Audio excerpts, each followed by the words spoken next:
Hi, friends. Time to read Same Sun Here again. So we're going to start on page 90 today. 90, page 90, where we have a picture of Cuba. Okay, and we have an M on the top of our page, so we know that Mina is writing this letter to River. So this is Mina writing. Page 90. October 22nd, 2008. I don't know if it is okay to tell you this since you are a boy. Mom and Dad and Kiku would say it is not okay. But I would like to tell you since we agreed to be our real true selves with each other. Well, here goes. Yesterday, it was very hot, as if we're the middle of summer. I had on a pair of culottes that came up to my knees. A boy in my maths class said my legs were nasty and hairy and asked me if they had razors in India. Everybody laughed, and I pretended I didn't care and kept on working. Ripa, an Indian girl who was born in New York, was sitting near me in class, and she laughed too. Later, I saw her in the bathroom, and while I was washing my hands, she stood next to me and said that her cousins in Bengal also didn't shave their legs. But no one noticed because they kept them covered. I didn't say anything. It made me mad that she laughed at me in front of everyone, but tried to be nice in private. When I got home, I was upset, and I told Kiku what happened. And I asked if I could borrow his razor. At first he said no, but all of a sudden he changed his mind. We only have a shower, not a bathtub. So he filled the bucket we used to catch leaks with warm water, put the lid down on the toilet, and told me to sit there with my legs in the bucket. He showed me how to apply the shaving cream and how to shake off the razor in the water to get the hairs off. Then he left and shut the door, the bathroom door, but he stayed just outside and talked to me about a fight he'd had with Anna Maria. It really helped me to hear his voice.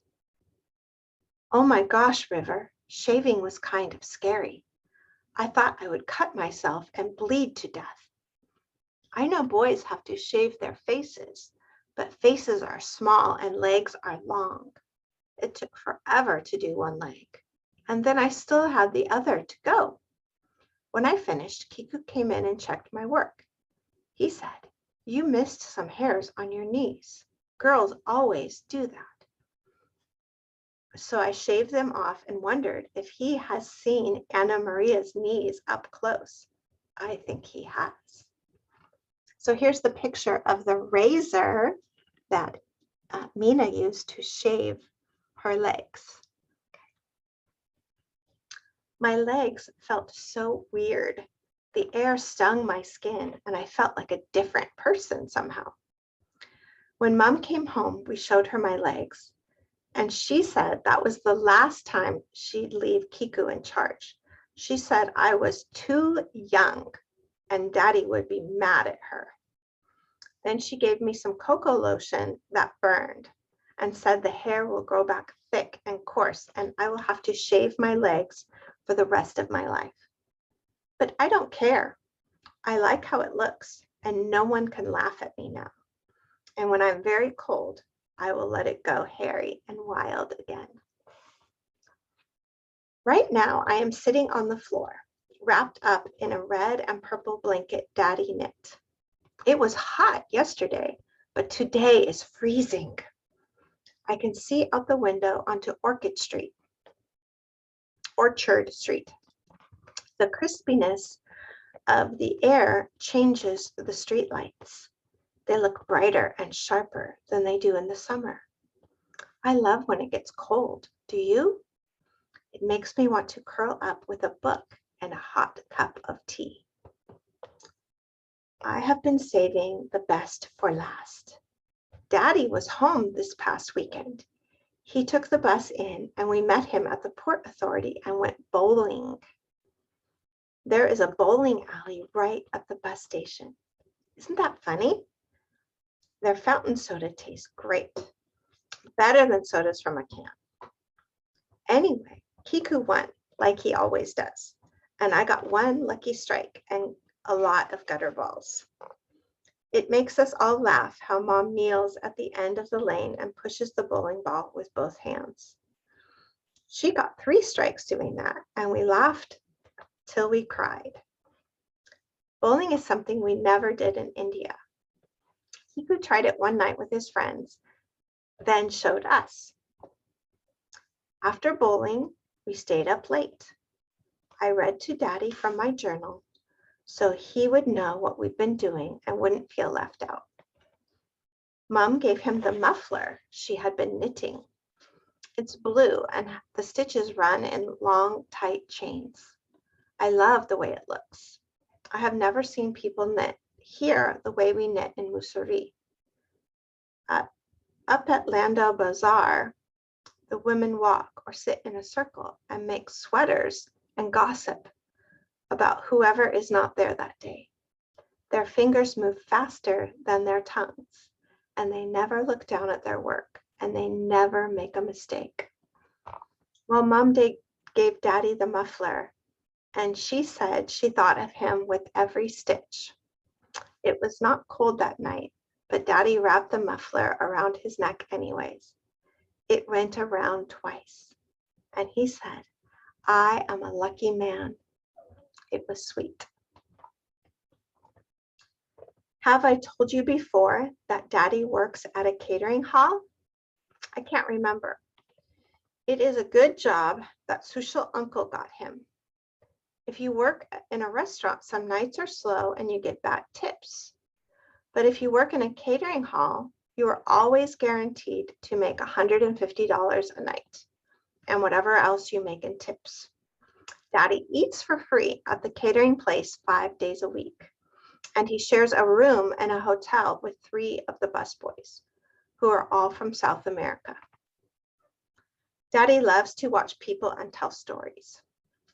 At the catering hall, he sees lots of weddings and sweet 16s and anniversaries and corporate meetings and confirmations and bar and bat mitzvahs. He told us about all these things. It is crazy how much money people will spend on a party that lasts only one night. Here are the 2 best stories Daddy told about his work. Number 1, one night a sweet 16 happened at Old Miller Ridge. That is the name of the catering hall. The birthday girl wore a pink dress and a diamond crown. There was a DJ at the party and everybody ate lobster, even the children. The teenagers at the party were rude to the waiters and waitresses, and the girl's father kept talking about how much money he had. Daddy said the man never even talked to his daughter. He was too busy showing off. At one point, the man stood on a table and ripped a $100 bill in half. Daddy said he did it to show that he had so much money he could afford to waste it. And all of the teenagers applauded. Well, right when the party ended, someone got sick from drinking beer and threw up in the hallway. Daddy was very irritated and went to get a mop. And when he opened the cleaning closet, he saw the girl's father in there. The man was kneeling on the floor in the dark, and guess what he was doing? He was putting that ripped $100 bill back together with Scotch tape. Oh, we laughed so hard at that story. Daddy acted out all the parts. You should have seen him leaping on the table. Here's another story he told. Number 2. It was a nice wedding with yellow flowers and salsa music. The bride was a pretty girl with a lot of energy. She danced for hours and talked to everyone. She was from Mexico, and only her mommy and daddy had come to the wedding. The rest of her family was still in Mexico. Her husband was American, And Daddy said you could see he loved the girl, and so did his family, because they all kept hugging her. In the middle of the party, the girl came bursting through the kitchen doors. Her dress was white and full and made lots of swishing sounds. She came into the kitchen to tell everyone how good the food was and to say thank you. And she started talking a mile a minute in Spanish to the cooks. It turned out her cousin was from a village close to Javier's. Javier is the head chef at the Miller Ridge. She sat down on a grapefruit crate and her dress spread all around her. Next to her was a big bucket of potatoes and a peeler, and all of a sudden the girl picked up the peeler and started to work. She sat there for 15 minutes in her beautiful white wedding dress and peeled potatoes and swapped jokes with the young dishwashing boys who had all fallen in love with her. She would have kept on working and talking, except that her mother came looking for her, so she had to go. At the very end of the night, the bride and groom came into the kitchen with a leftover wedding cake and champagne and told everyone to enjoy it.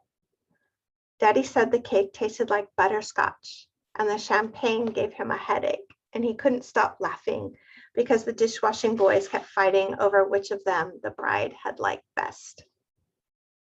I asked Daddy why the girl had peeled potatoes, and he said he thought the boys in the kitchen reminded her of her family in Mexico, so she wanted to be with them for a little while.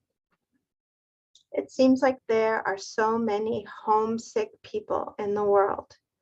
It seems like so many of us live far away from where we were born, just like you guys. It's like that in Black Banks too. Is it like that in Black Banks too? Page 98. On Sunday, Daddy had to go back to New Jersey. I'm sorry to have written so much in this letter.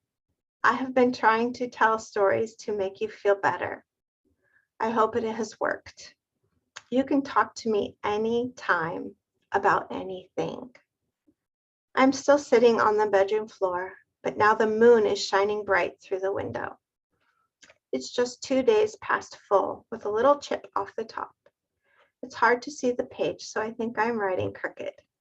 But I don't want to turn on the lamp and wake Mom.